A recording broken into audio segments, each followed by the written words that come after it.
TV Sim.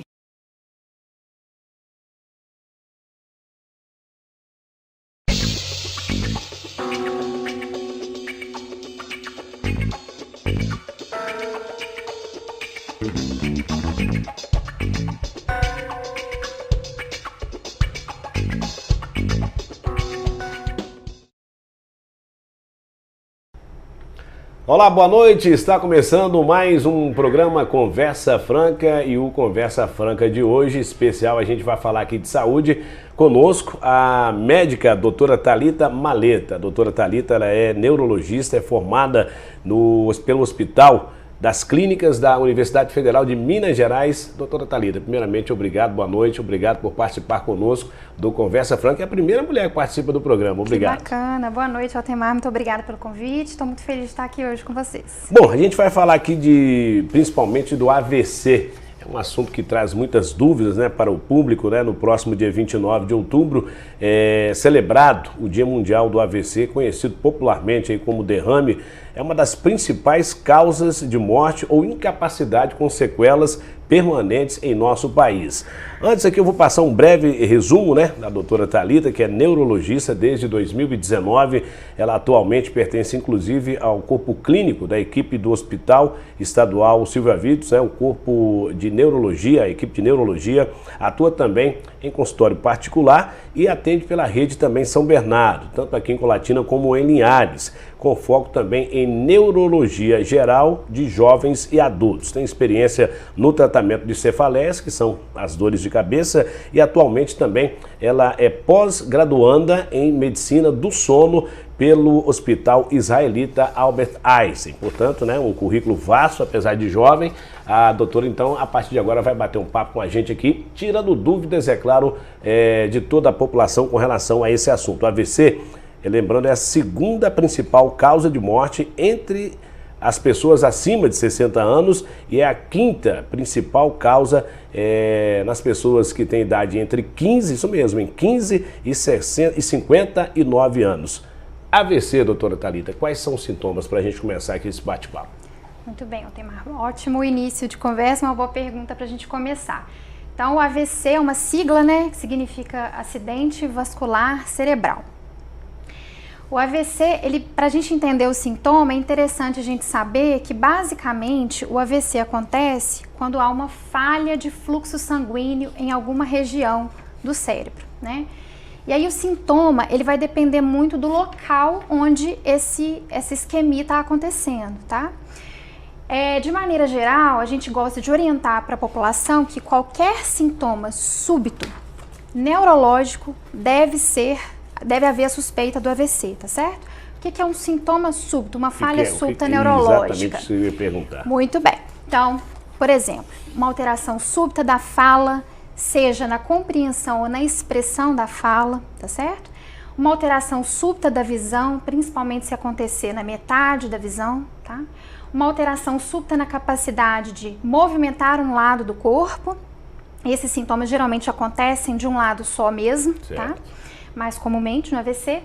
E a força às vezes está preservada, mas há uma dificuldade para coordenar o movimento ou de perceber a sensibilidade de um lado do corpo.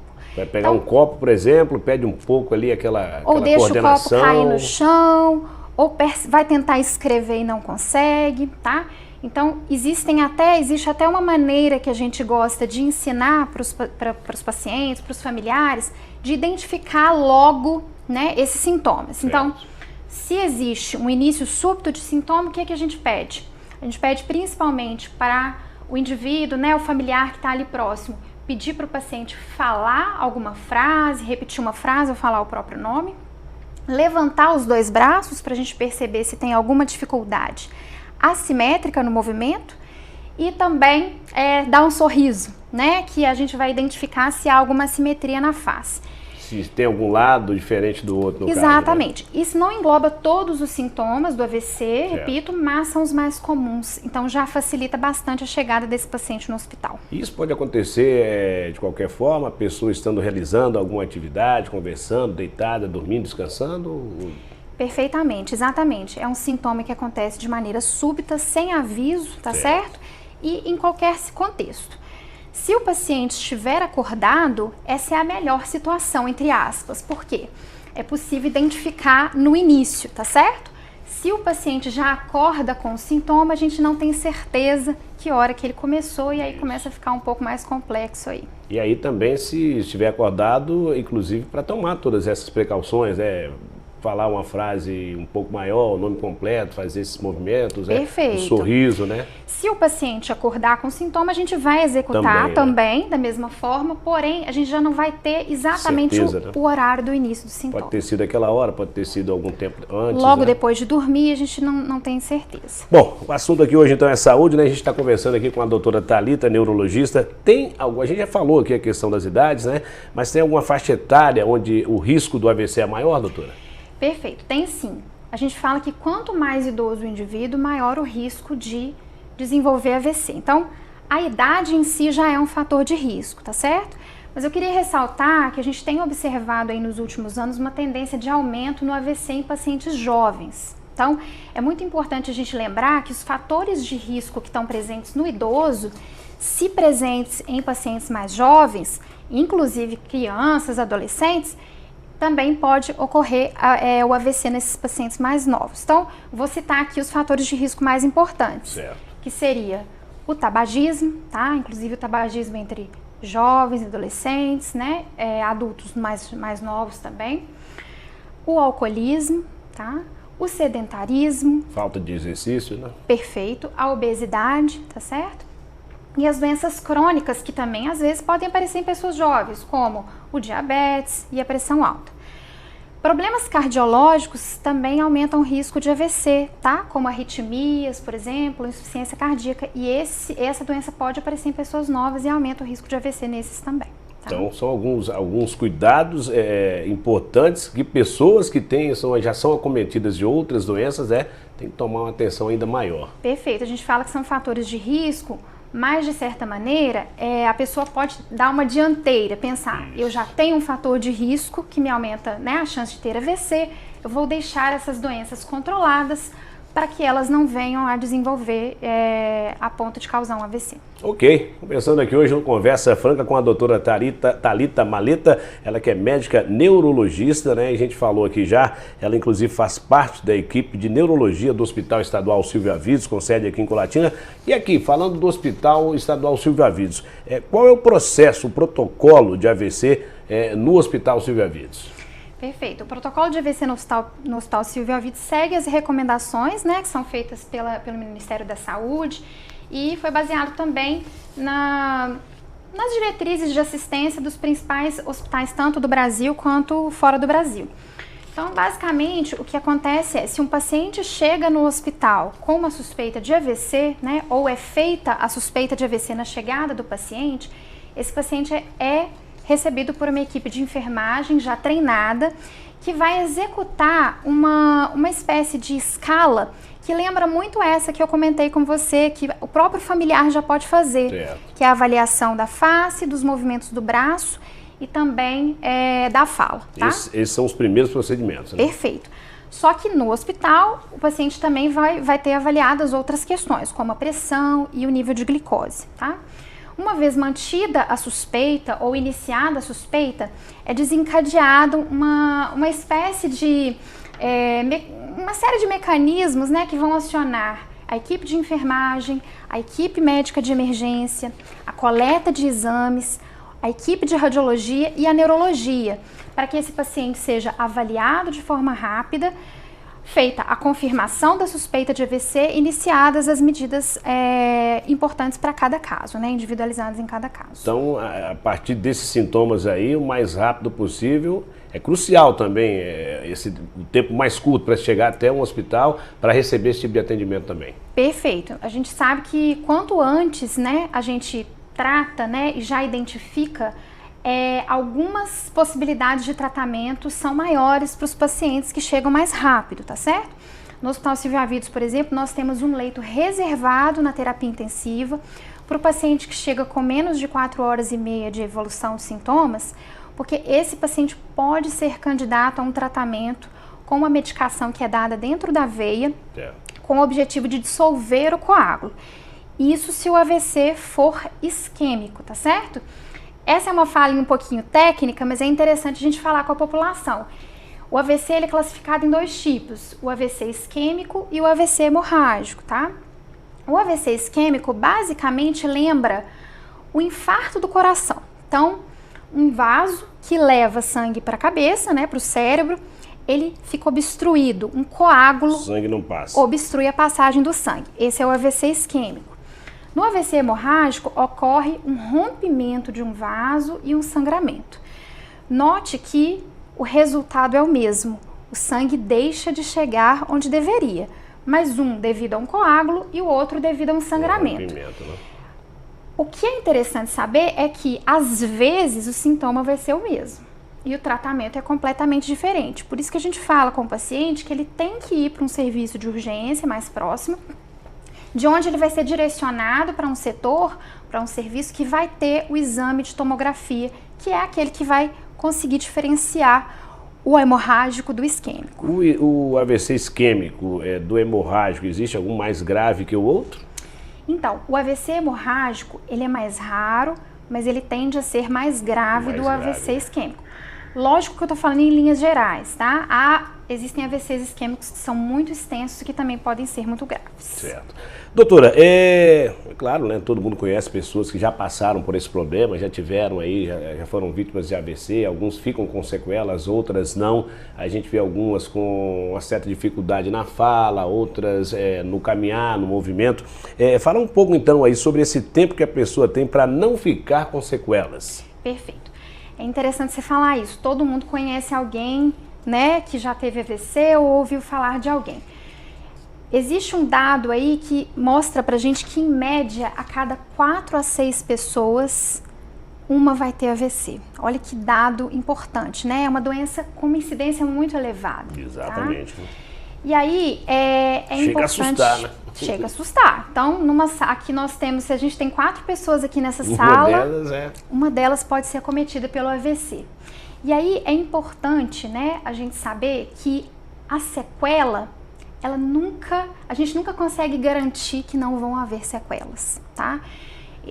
Isso é uma questão preocupante, mas que nos leva a reforçar aquilo que essa semana a gente aproveita para dizer.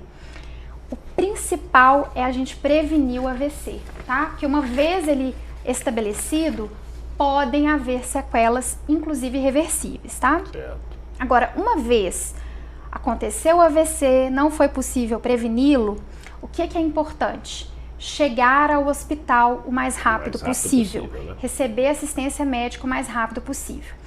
Então, como que isso vai acontecer com a suspeita? Só quando a população, né, tiver realmente orientada sobre quais são os sintomas mais comuns do AVC, é que as pessoas vão ter condição de realmente chegar ao serviço de urgência. Aqui no estado, a gente tem já uma rede organizada, né? Colatina recebe de vários municípios, né, pessoas com suspeita de AVC, porque é onde a gente tem uma equipe, né, 24 horas por dia para receber esses casos. Hospital referência, que é o Silvio Avides. Exatamente, o Hospital Silvio Avides. Então, se o paciente estiver em outro local, é importante que essa identificação seja feita rápida, porque ainda tem o período de deslocamento para que ele chegue no serviço de urgência, tá certo? Então, o ideal é chegar o mais rápido possível, mas mesmo passando as 4h30 que eu comentei com você, Altemar, o mais rápido possível, o quanto antes melhor, tá certo? Se o paciente acordou... Independente do horário... Perfeito, porque mesmo se a gente não puder fazer aquele remédio na veia que eu comentei com você antes, existem outras medidas que são importantes ser feitas nas primeiras horas do AVC. Ok. Tá? Bom, são muitas informações interessantes e importantes, né? A gente já falou aqui no próximo sábado, dia 29, é celebrado o Dia Mundial do AVC, então esse é um programa especial no próximo sábado, neste sábado, né, dia 29. Claro, a gente está falando aqui sobre essa doença para deixar esse alerta para a nossa população.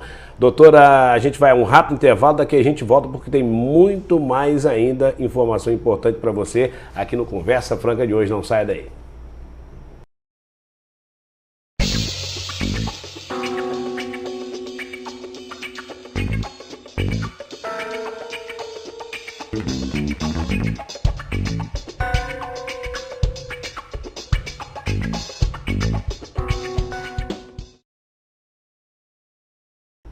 Estamos de volta com o Conversa Franca. Hoje a gente falando aqui de saúde, conversando com a médica neurologista, a doutora Thalita Maleta. Doutora, a gente volta agora, é claro, o assunto hoje, né, é o AVC.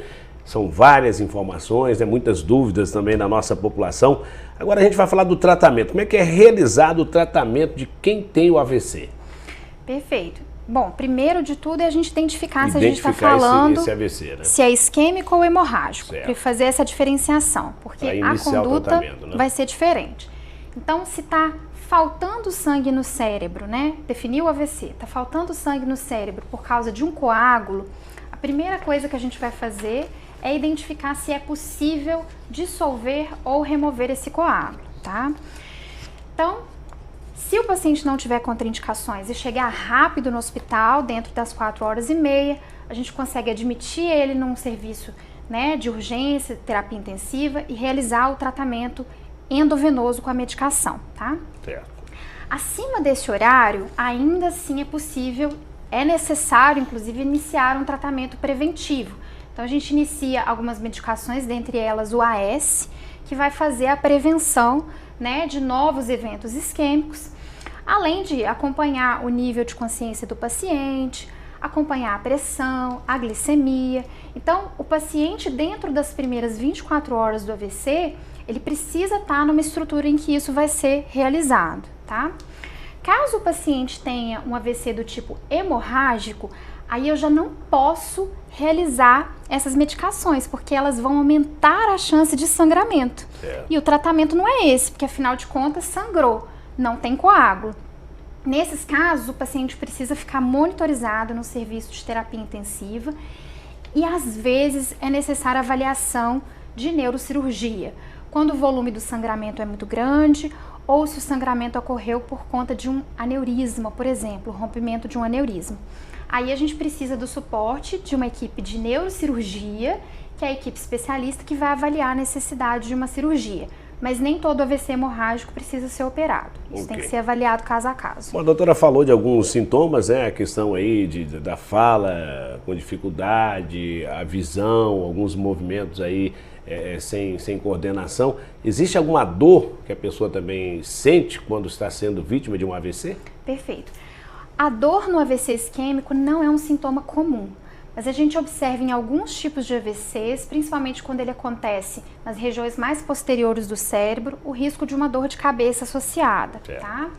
Agora, a dor súbita intensa, ela geralmente está associada mais aos casos de AVC hemorrágico. Dor de cabeça, no caso. Dor de cabeça, principalmente quando há rompimento de um aneurisma, tá? Então, qualquer dor de cabeça intensa e súbita, associada ou não à perda de consciência, gera suspeita de AVC hemorrágico e precisa ser avaliado com urgência. Quem é hipertenso tem que controlar a pressão, que também pode ser um candidato a ser uma vítima de AVC. Perfeito. O AVC hemorrágico, ele pode acontecer tanto pelo rompimento do aneurisma, mas principalmente por causa de pico de pressão alta. E a pressão alta é uma doença, assim, muito comum na população. E ela é silenciosa. Muitas vezes o paciente está com a pressão elevada, não sabe, e em um belo momento acaba havendo sangramento intracraniano. Bom, inclusive a gente falou aqui dessa questão, frisou bastante, né, a importância de ir rápido para um atendimento médico, né, quando tem aí esses sintomas do AVC. E no intervalo aqui a doutora fez uma colocação importante. Muitas vezes a pessoa sente algum mal-estar, eu vou ficar em casa aguardando para ver se melhora. E aí a situação pode se complicar ainda mais, né? É isso mesmo, a gente estava comentando aqui que dá muita alegria quando o paciente chega rápido ao hospital. E na mesma medida dá uma tristeza muito grande quando a pessoa informa que ficou em casa esperando o sintoma melhorar. Então, quanto antes a gente buscar o serviço de urgência para ser identificado e tomadas as medidas, melhor para o paciente. Bom, é melhor ir até o hospital, chegar lá saber que não é um AVC, não está correndo risco, do que ficar em casa sem saber o que está acontecendo e depois ser vítima de um AVC com consequências mais graves, né? Porque o que era para ter sido feito, né, dentro daquele tempo não foi feito porque a pessoa ficou em casa aguardando. A gente conversando aqui hoje no Conversa Franca com a doutora Thalita Maleta, né? E agora, para a gente finalizar nosso bate-papo, algumas reafirmações o que já foi falado aqui, né?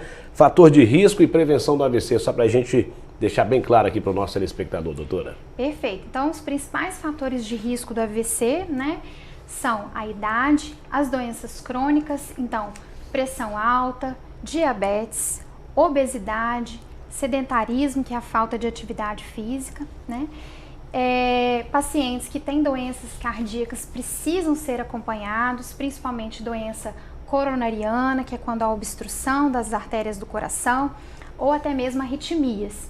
Então, esses são os pacientes de maior risco para desenvolvimento do AVC, tá certo? E precisam ter essas condições controladas para que não haja essa doença tão grave, né? Que se não levar o paciente a óbito, né? Se o paciente não falecer por conta do AVC, existe uma chance muito grande dele evoluir com sequelas, né? E às vezes sequelas irreversíveis, né? Como perder a capacidade de se comunicar, perder a capacidade de se cuidar, de caminhar, de comer sozinho. Então, realmente é uma doença que vale muito mais a pena a gente investir em prevenção do que em tratamento. Afinal de contas, né, são cerca de 6 milhões de pessoas que perdem a vida por ano em todo o mundo aí, vítimas do AVC.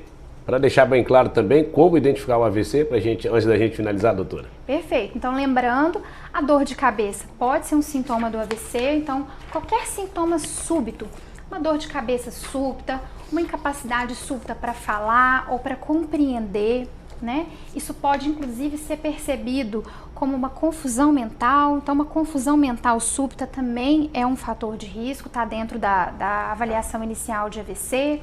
Uma dificuldade súbita para enxergar, principalmente na metade da visão, uma dificuldade súbita para sentir ou para movimentar um lado do corpo e uma incapacidade para coordenar os movimentos ou desequilíbrio. Sempre buscar o serviço de urgência. A gente gosta de falar, costuma falar que tempo é cérebro. Então, quanto antes a gente puder abordar e tratar esse AVC, melhores as chances de recuperação do paciente. Ok, conversa franca então dessa semana, né? A gente abordou aqui o tema saúde com a doutora Thalita Maleta, ela que é neurologista, é de Minas Gerais, não é? Sou mineira. Vem quando para o Espírito Santo? Eu tenho 1 ano que eu tô morando em Linhares. Então, mora em Linhares, né? Já tô Trabalha aí. Também aqui em Linhares, né? Isso aí, trabalho em no Linhares. currículo aqui tem lá no pós-graduando em medicina do sono, né? Vou explorar mais um pouquinho antes do nosso tempo acabar aqui. Aham. O que é a medicina do sono? Então, a medicina do sono é até uma especialidade bem mais recente, né? E ela envolve a compreensão das características do sono e das complicações associadas ao sono. Vou até comentar aqui que é muito interessante a gente lembrar que a apneia obstrutiva do sono, por exemplo, é uma das doenças que a gente estuda na medicina do sono e aumenta o risco de AVC, tá?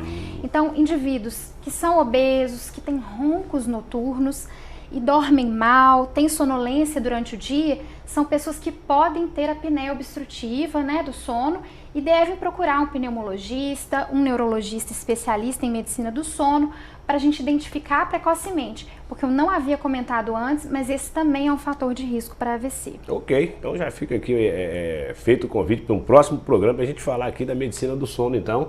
E são assuntos aí que estão atrelados, né? A medicina do sono com AVC. Numa outra oportunidade a gente vai estar com a doutora Thalita aqui. Mais uma vez a gente agradece, parabeniza o seu trabalho, né? Obrigada, é a primeira mulher a comparecer aqui no programa Conversa Franca, né? Muito obrigada. Eu que agradeço o convite e fico muito feliz de estar aqui também e retorno com certeza. Nós agradecemos, então, aí mais uma vez. A gente agradece também você que nos acompanhou em mais essa edição do Conversa Franca, que volta em uma próxima oportunidade, sempre trazendo aqui uma personalidade e um assunto diferente e interessante para o nosso telespectador. A todos uma boa noite.